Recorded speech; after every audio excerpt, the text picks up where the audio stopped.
Olá, sou o Mário Vilas Boas e esse é mais um vídeo do meu canal. No vídeo de hoje eu vou falar sobre o CEPAC, que é a reunião, um evento conservador que esse ano foi realizado em Belo Horizonte, no Brasil. E muita expectativa tem sido dada a esse movimento conservador como forma de atacar o que está sendo feito no mundo, que está levando o mundo para um caminho que nós consideramos que não é um caminho muito bom. Então eu vou falar algo que talvez não vai ser muito bem aceito num primeiro momento, mas eu espero que após uma reflexão mais profunda as pessoas aceitem melhor isso que eu tenho para dizer. Porque o que eu tenho para dizer é que eu acho que o conservadorismo não é o caminho. E para entender isso, a gente precisa entender muito bem o que está em jogo e conceituar bem o que está acontecendo. Muita gente considera que conservadorismo é igual a direita, progressismo é igual a esquerda. Errado e errado. E eu pretendo mostrar isso para vocês agora. Vejam algumas pessoas, eu vou citar aqui algumas para vocês verem. Putin, o líder da Rússia, Xi Jinping, da China, Kim Jong-un, da Coreia do Norte, o de Cuba, eu não me recordo o nome, mas, enfim, lá o sucessor lá do Castro. Essas pessoas são de esquerda? Acho que ninguém tem dúvida que são de esquerda, são comunistas. Putin não usa o rótulo comunista, mas ele tem toda a herança da Rússia comunista e não nega isso. Tá? Então eles são de esquerda. Eu pergunto, são progressistas? Você já viu alguma passeata LGBT em algum desses países? Você já viu lá alguém sequer propor um banheiro misto? Vocês já viram mulheres trans participarem de competições esportivas em algum desses países? Eles não são progressistas. Eles são esquerda e são conservadores. Então o que está em jogo aí não é conservadorismo versus progressismo. Então para isso eu preciso entender claramente o que a gente fala quando fala de esquerda e direita e conservadorismo versus progressismo. O meu entendimento é que a esquerda prega um Estado muito grande, com muitas atribuições e um cidadão muito dependente do Estado. A direita, ao contrário, prega um Estado pequeno, com poucas atribuições e muita autonomia do cidadão em relação ao Estado. Então, essa é a divisão esquerda versus direita, no meu entendimento. Dentro dessa visão, o que seria a extrema esquerda? A extrema esquerda é a monarquia absoluta, que, embora não use esse nome, é o que tem da Coreia do Norte, que é lá o sistema absolutista e é hereditário, passa de pai para filho. Então isso é a extrema esquerda. O que é a extrema direita? O cidadão é absoluto, o Estado é nada. O que é isso? É o anarquismo, ou anarcocapitalismo, que, para mim, a única diferença entre anarquismo e anarcocapitalismo é que os anarquistas se identificam com a esquerda e os anarcocapitalistas com a direita, mas eu acho que os anarquistas eles estão equivocados ao se identificarem com a esquerda, porque eles são de extrema, não apenas de direita, mas de extrema direita. Então isso é a dicotomia direita versus esquerda. E progressismo versus conservadorismo, como é que é? Conservadorismo, como o nome diz, quer conservar. Ou conservar algo que já existe, ou restaurar algo que existiu no passado e que, segundo o conservador, não deveria ter sido extinto, deveria ter sido conservado até o dia de hoje. Isso é uma coisa. O que é o progressista? O progressista quer mudanças profundas e rápidas. O conservador aceita mudanças desde que elas sejam superficiais e graduais. O progressista não, eles querem mudança no âmago, na essência, e quanto mais rápido melhor. Então essa é a diferença, a dicotomia conservadorismo e progressismo. Agora, a questão é a seguinte: conservar o quê? Mudar o quê? Isso é um problema, porque isso é uma coisa assim que se aplica a muitos aspectos da sociedade. Você pode, por exemplo, ser um conservador cultural. O que é um conservador cultural? Pessoa que valoriza a música erudita, por exemplo, a pintura clássica. Não necessariamente dos autores antigos, mas pessoas que usam o mesmo estilo, mesmo que sejam modernos. Os progressistas querem aquelas artes modernas toda esquisita, enfim. Sabe do que eu falo quando eu digo arte moderna, né? Isso é o conservador cultural. Você pode ser um conservador de costumes, que acha, por exemplo, que os homens devem andar sempre vestidos de terno, as mulheres sempre de vestido, os homens devem ter aquelas posturas cavalheirescas com as mulheres, abrir a porta, e coisas desse tipo, oferecer flores para as mulheres. Então esse é o conservador de costumes. Você pode ser conservador, deixa eu ver o que mais, arquitetônico, que eu gosto de morar naquela casa de estilo antigo, não necessariamente a casa antiga, mas com o mesmo estilo, aquele estilo rococó, das coisas antigas que faziam, e não gosta desse estilo moderno, de concreto aparente e tal. O progressista o contrário. Então se aplica a muitas coisas. E muita gente acha que se você for progressista num desses aspectos, você tem que ser progressista, conservador ou progressista. Num desses aspectos, você tem que ser nos outros também, mas não é. As pessoas, eu posso ser, por exemplo, um conservador cultural. Eu gosto de música erudita, mas não sou conservador de costumes. Eu gosto de me vestir, por exemplo, como eu estou vestido agora, não gosto de usar terno. Isso existe. Então, há muita confusão com relação a isso. Mas o que é o conservadorismo político? Agora que eu vou entrar no âmago da questão. O que é o conservadorismo político? É você querer conservar as instituições como elas estão funcionando agora. Se for mudar, que for mudanças superficiais e que sejam lentas. Meus amigos, será que é isso que nós estamos precisando?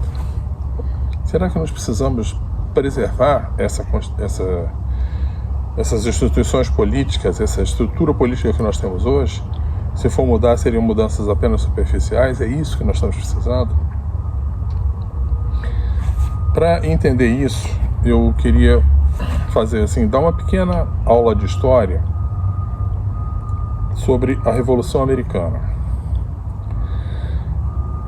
Hoje a gente fala muito em democracia, em Estado democrático, em Estado como representante do povo, e a gente tem a ideia de que isso é um valor universal e que sempre foi assim.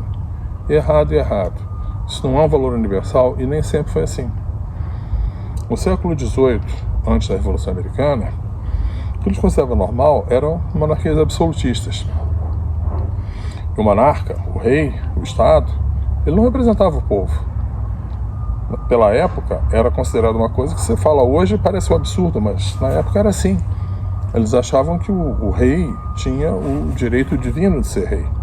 Então ele era um representante de Deus. E você desobedecer ao rei, você estava desobedecendo a Deus. Esse tipo de explicação era dada para a classe mais intelectualizada. O povão mesmo é o seguinte: ó, obedece, senão eu prendo e arrebento. Tá? E ele tinha poder absoluto, não tinha que dar satisfação a ninguém. Por quê? Porque ele era representante de Deus. E isso era aceito como normal naquela época. Pois bem, de repente aconteceu a Revolução Americana e eles criaram uma coisa que parecia impensável na época. Não, o poder não é de Deus, o poder é do povo. E o governo representa o povo e tem que estar aqui para fazer a vontade do povo. E não a vontade própria ou a vontade de Deus. Ele não está aqui como representante de Deus, representante do povo. A gente até tem uma certa devoção a Deus, etc e tal, mas o governo representa a vontade do povo. Gente, isso foi uma revolução no sentido intelectual da coisa. Isso é uma coisa muito nova na ocasião. Pois bem, o que aconteceu? Eles criaram um sistema baseado nesses princípios, de que o governo devia representar a vontade do povo, criaram uma série de formas de implementar isso, e isso funcionou bem durante um certo tempo, E por ter funcionado bem, transformou um país que foi destruído por uma guerra contra a maior potência da época, que era a Inglaterra, na maior potência econômica do mundo já no século XIX. Em cerca de 100 anos ele saiu de um país destruído por a guerra para a maior potência econômica do mundo. Porque a coisa funcionou. Mas num determinado momento isso parou de funcionar. Não apenas nos países que fizeram cópias, inclusive mal feitas, desse sistema, mas no próprio Estados Unidos. Hoje, se você fizer uma pesquisa em várias partes do mundo, você se sente representado pelo seu país? A maioria das pessoas, em quase todos os países democráticos, onde supostamente o governo representa o povo, eles vão dizer que não.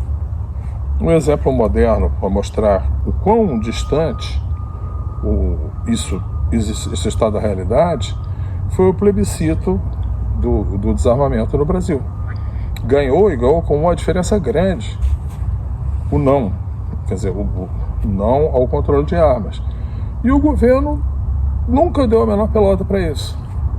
Continua fazendo restrições ao controle de armas, mesmo o povo tendo dito por si próprio que não queria isso. Em outro país, que foi na Inglaterra, a questão do Brexit, que é a Inglaterra sair da União Europeia, acabou saindo, mas o fato é que o governo não queria sair e foi postergando isso, dava prazo, não cumpria o prazo, etc e tal, acabou tendo que sair, porque lá funciona um pouco melhor do que no Brasil, mas mesmo assim ficou claro que o povo queria uma coisa, o governo queria outra, e o governo acabou entregando, mas ele ficou resistindo para entregar ao povo o que ele sabia que o povo queria. O que eu digo é o seguinte: nós precisamos, já que hoje, aparentemente no mundo inteiro, ninguém se sente representado pelo seu governo, entendeu? A gente precisa de uma nova Revolução Americana. E é nisso que eu acredito. E isso significa, meus amigos, primeiro, eu acredito nos princípios da Revolução Americana. E eu acho que é aquilo mesmo que a gente deve buscar. Só que o que acontece é o seguinte: a gente não vai conseguir isso com mudanças superficiais. A gente tem que ver, analisar o que aconteceu após a Revolução Americana, aonde que começou a dar errado, como foi, e fazer isso de novo. Isso significa, meus amigos, uma mudança profunda. Eu vou dizer claramente em que eu acredito. Eu sou de direita, ou seja, eu acredito num Estado pequeno. Mas eu não acredito na ausência do Estado. Acho que a ausência do Estado talvez funcione para sociedades muito pequenas, 100, 200 pessoas, numa comunidade agrária, ali talvez funcione. Mas na sociedade complexa, com grandes empresas, com alta tecnologia, computadores, internet, eu não acredito que isso funcione sem um Estado. Então tem que ter um Estado, mas eu acredito sim num Estado muito, mas muito menor do que esse que nós temos. Entendeu? Mas eu não acho que a gente pode obter com mudanças superficiais e graduais. Eu acho que a gente precisa fazer uma mudança profunda. Isso significa o quê? Direita, porque eu quero um Estado pequeno. Progressista, porque eu quero uma mudança de fundo, uma mudança da essência. E eu acho que a gente devia começar a pensar nisso. Conservadorismo aplicado à política não funciona.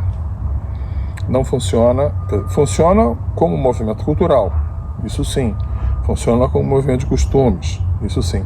Mas como política, não, porque significa preservar as instituições como elas estão e elas não estão funcionando. E eu não acho que uma mudança superficial vai resolver isso. Então, era isso que eu queria apresentar.